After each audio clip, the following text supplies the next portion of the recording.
Ok, este tema corresponde a nomenclatura inorgánica. Así que para eso hay que tomar en cuenta algunas cosillas que se supone que ustedes ya conocen. Bueno, la primera es que los compuestos pueden ser binarios, ternarios o cuaternarios. Eso se refiere al número de elementos que componen la sustancia. Por ejemplo, en la primera fórmula acá tenemos que es el yodo con la plata, son 2 elementos, el azufre con el hidrógeno son 2 elementos y el nitrógeno con el cobre son 2 elementos. Eso es binario. Ternario, aquí tenemos hidrógeno, fósforo y oxígeno, y el que sigue también es ternario porque el nitrógeno está repetido. Luego está el hidrógeno y el oxígeno. Y cuaternario, si tiene 4 elementos, acá tenemos sodio, hidrógeno, carbono y oxígeno. Entonces, según la cantidad de elementos que contenga, puede ser binario, ternario o cuaternario. Luego, al momento de escribir una fórmula, va primero el positivo y de segundo el negativo, y se sabe que se tiene que hacer un intercambio de los números de oxidación para que la cantidad de cargas se anulen y de cero. Para nombrarlos, vamos al revés. Se menciona de primero al que va de segundo, es decir, al negativo, y luego se dice el nombre del positivo.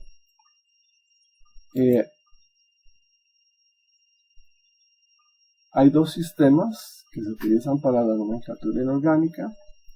El stock se utiliza para los compuestos que contienen metales y los que no contienen metales utilizan el sistema stoichiométrico. Ahora, esto de que contengan o no metales hace su diferencia y tiende a crear alguna confusión. Tienen que tomar en cuenta que en esta tabla no nos interesan todos los elementos. En realidad, desde el paladio hacia la derecha, esos elementos no nos interesan.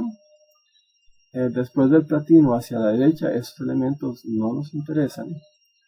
Y todos los del grupo 7, excepto el francio y el radio, tampoco nos interesan. Entonces, en el sistema stock, resulta que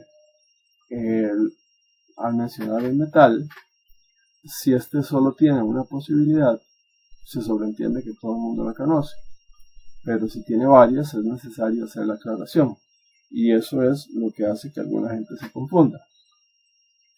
Aquí vemos que viene la línea que divide la tabla metales de no metales. Y viene siendo una escalerita en la que sube, se desplaza uno hacia la izquierda, sube, uno hacia la izquierda, sube, uno hacia la izquierda, sube, uno hacia la izquierda, sube, uno hacia la izquierda. Y entonces los que están al lado izquierdo son los metales y los que están al lado derecho son los no metales. Pero fijándonos, sabemos que los que están en el grupo 1 deben ser más 1, los del 2 más 2 y los del 3 más 3. Y si vemos acá, yo le puse un color verde a los que solo tienen un número de oxidación.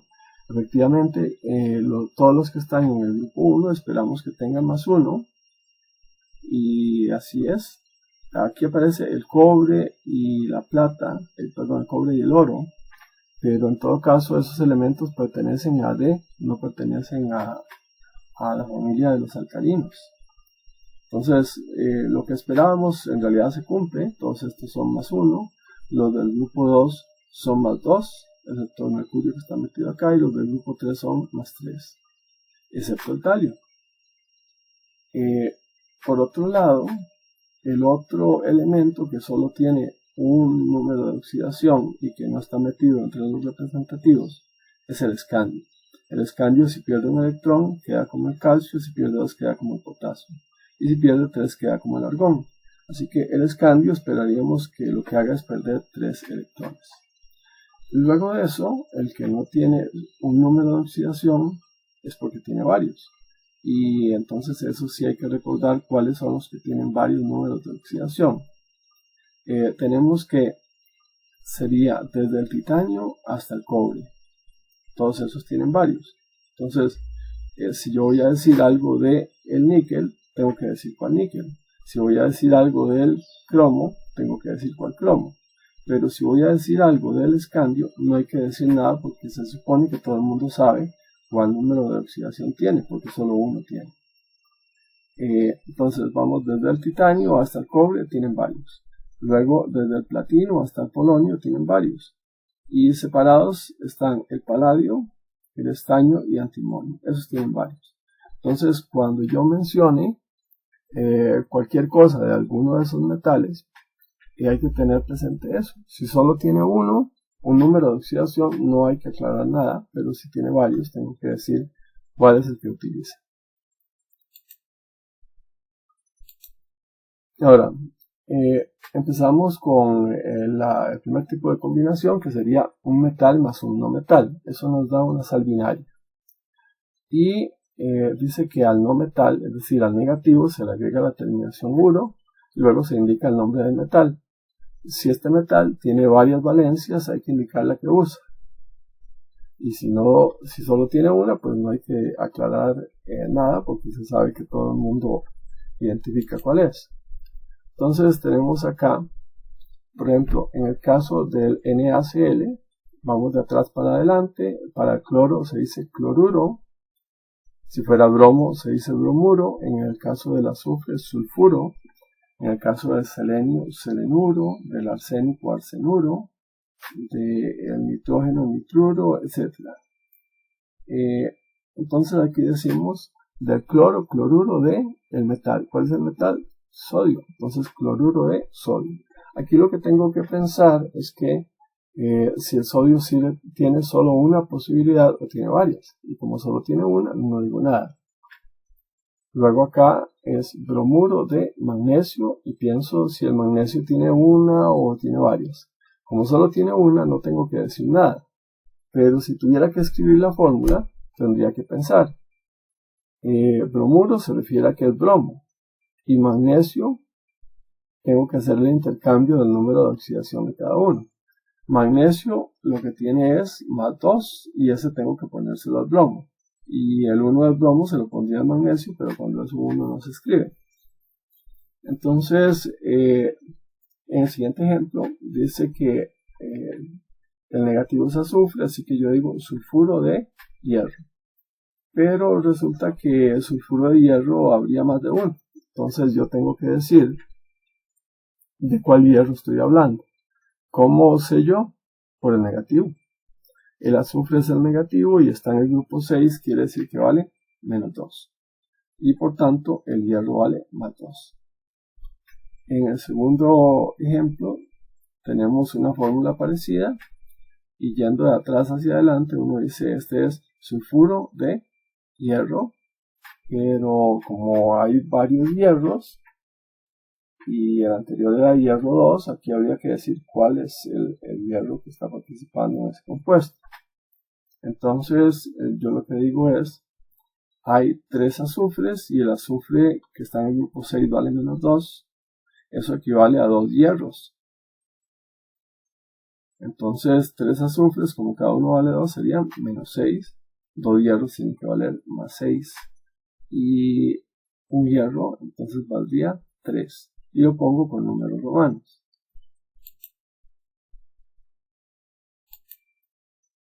Ahora, en el caso de los hidróxidos, se trata de un metal combinado con un OH. Siempre es la misma situación. Un metal, lo que cambia es cuál es el metal. Y entonces uno dice, como es OH, hidróxido de el metal, ¿verdad? Si el metal tiene varias, tengo que decir cuál usa, y si solo tiene una, no hay que decir nada. Aquí tenemos NaOH. El sodio solo una tiene, así que no hay que decir nada, no hay que aclarar nada. En el caso de hidróxido de magnesio, sería el magnesio que vale 2 con el OH que vale 1. Entonces ahí tenemos el hidróxido de magnesio. En el que sigue vamos a tener hidróxido ¿de qué cosa? De cromo. Pero como el cromo tiene varias, tengo que decir cuál. Y como el OH vale 1, quiere decir que el cromo, aquí hay un 2, ¿verdad? Ese 2 es el del cromo. y el que sigue sería hidróxido de cromo 3.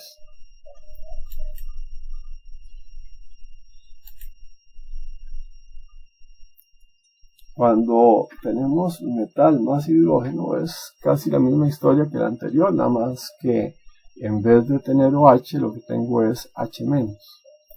Entonces se dice hidruro de el metal, y si tiene varias hay que decir cuál, y si solo tiene una no se menciona nada más. Aquí tenemos, como es hidrógeno, digo hidruro de el metal, hidruro de sodio. En el segundo, yo indico siempre de atrás para adelante, esto es hidruro de el metal. ¿Y cuál es el metal? Magnesio. Entonces, MgH2. Si me dijeran haga la fórmula, entonces hidruro de magnesio sería el magnesio, que vale 2, que eso tienen que saberlo, combinado con el hidrógeno. El último dice que es hidruro de estaño 4, entonces es el estaño con el hidrógeno y este vale 4. En cuanto a la sal ternaria, vamos a tener que se trata de un metal más un radical, y eso sí les causa problema porque resulta que radicales había una buena cantidad, que no todos había que aprenderlos individualmente, pero sí tienen que saberlos. Entonces igual se tiene que hacer el intercambio, si el metal tiene varias tengo que decir cuál, pero aquí el asunto es que sí tienen que saber cuál es el radical que está participando. Entonces esto lo reconocemos como nitrato de sodio. Ahí pregunto, ¿el sodio tiene solo una o tiene varias? Y como solo tiene una, no digo nada. Este otro sería sulfato de ¿qué cosa? De aluminio. Y si fuera al revés, que me dan la fórmula, yo digo es sulfato y aluminio. Entonces el aluminio ni siquiera tendría que decirme nada, ¿verdad? El aluminio yo sé que está en el grupo 3 y vale más 3, y el sulfato vale menos 2, y ahí cerramos la fórmula. El tercer ejemplo acá dice que es Cu3PO4. Entonces aquí tienen que reconocer que se trata de fosfato. Así que yo digo fosfato de cobre, y tengo que indicar el número de oxidación del cobre, porque resulta que el cobre tiene más de 1. Entonces, como el fosfato vale 3, estamos hablando de que son 3 cobres que también valdrían 3. Entonces, ¿cuánto valdría un cobre? Vale 1. En el último ejemplo tenemos que esto es fosfato de cobre. El 3 que está acá es el que tenía el fósforo, y el 2 que está al otro lado corresponde al del cobre.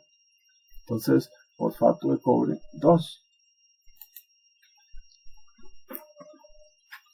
Hay un tipo especial de sal ternaria, que es el que se forma con el amonio, que es el único ion positivo, ion poliatómico positivo. Y entonces, obviamente, si se trata de amonio, no vamos a tener ningún metal. Así que se combina con un no metal, porque amonio es el positivo, y entonces vamos a tener cloruro de amonio, lo selecciona como una sal binaria, selenuro de amonio, fluoruro de amonio, etc.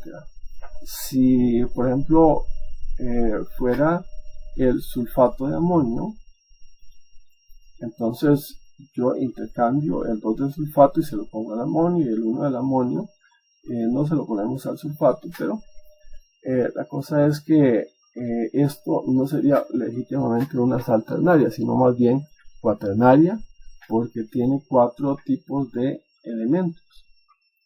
El que sigue, ese sí sería ternario, porque tiene nitrógeno repetido, hidrógeno y oxígeno.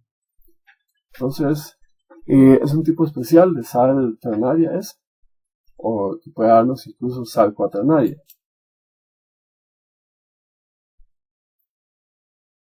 Cuando tenemos metal más oxígeno, eso nos va a producir un óxido metálico.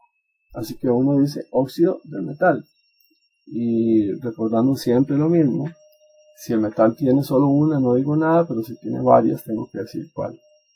Y acá, entonces, esto se llamaría óxido de qué cosa? De sodio. Y como el sodio solo tiene una, no digo nada. Ahora, si me dijeran escriba la fórmula, entonces sería el sodio que vale 1 y el oxígeno que vale 2, lo intercambiamos y de aquí es que sale esa fórmula.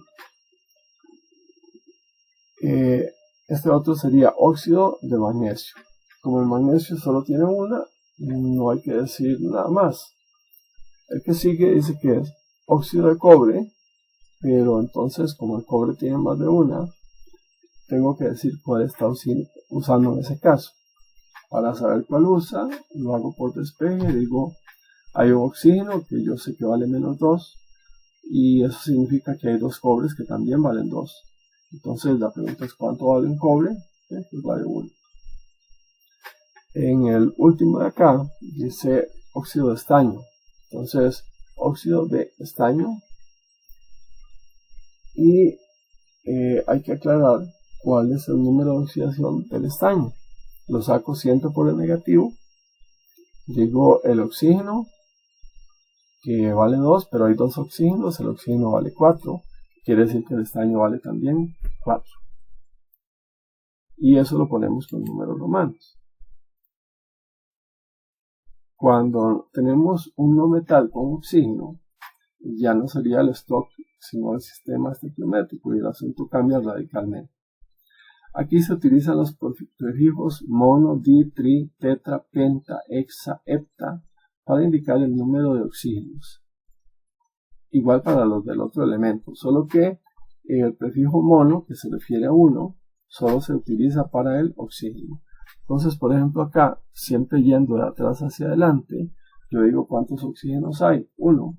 Pero como hay 1, entonces le digo monóxido de qué cosa, de cloro, pero hay 2 cloros, entonces monóxido de dicloro. Se utilizan los prefijos para indicar la cantidad de átomos de cada elemento.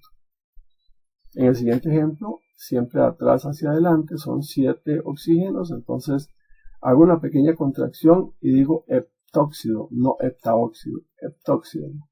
¿De qué cosa? De dicloro, porque son 2 cloros. En el último ejemplo acá sería 3 oxígenos, así que yo digo trióxido de qué cosa? De azufre. Entonces esa sería la forma de darle nombre a los óxidos no metálicos.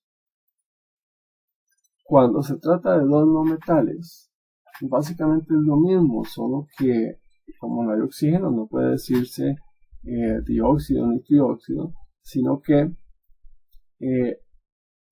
al que va al segundo, es decir, al negativo, se le agrega la terminación uro y siempre diciendo cuántos átomos hay de ese elemento. Como son acá 3 azufres, yo digo trisulfuro. ¿De qué cosa? De diarsénico. Son 2 arsénicos. En la otra, de atrás hacia adelante, son 4 cloros, entonces digo tetracloruro de carbono.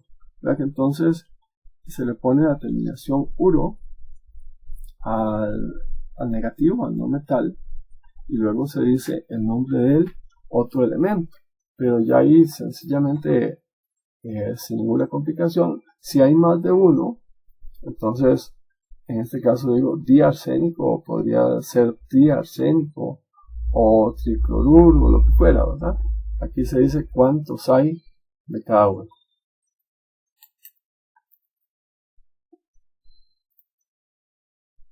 En el caso de que tengamos hidrógeno con un no metal, vamos a tener un hidrácido. Y eso es un tipo de ácido.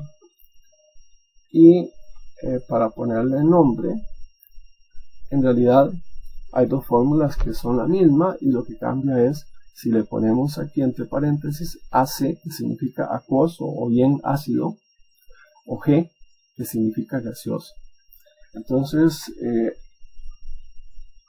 como el primero, HCl, dice que es AC, es decir, está en forma acuosa, uno dice es un ácido del cloro, pero le pone la terminación hídrico. Ahora, si nada más dice que es gas, entonces lo menciona como una sal binaria y dice cloruro de hidrógeno. Entonces AC significa que está en disolución acuosa y G es que está en forma gaseosa. En el caso del compuesto con el hidrógeno y el azufre, vamos a tener que es un ácido porque dice que es AC, es del azufre, entonces sería el de sulfuro, pero como es un ácido hay que ponerle la terminación hídrico. En caso de que no sea ácido sino gas, entonces sencillamente de atrás hacia adelante uno dice sulfuro de hidrógeno.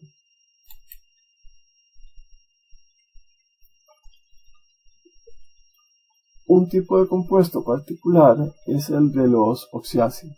Eso se produce cuando se combina el hidrógeno con un ion poliatómico pero que contenga oxígeno, lo que se denomina como un oxianión. Entonces ahí se utiliza el término ácido, pero no se dice ácido de, sino que el nombre va a sufrir una modificación.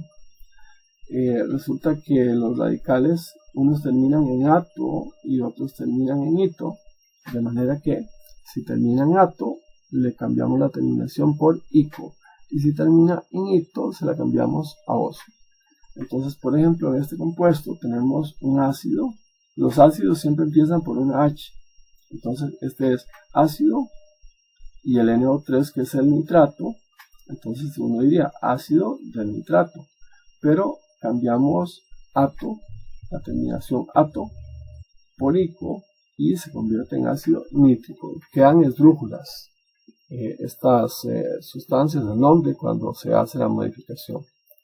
El segundo es un ácido también y tenemos el nitrito.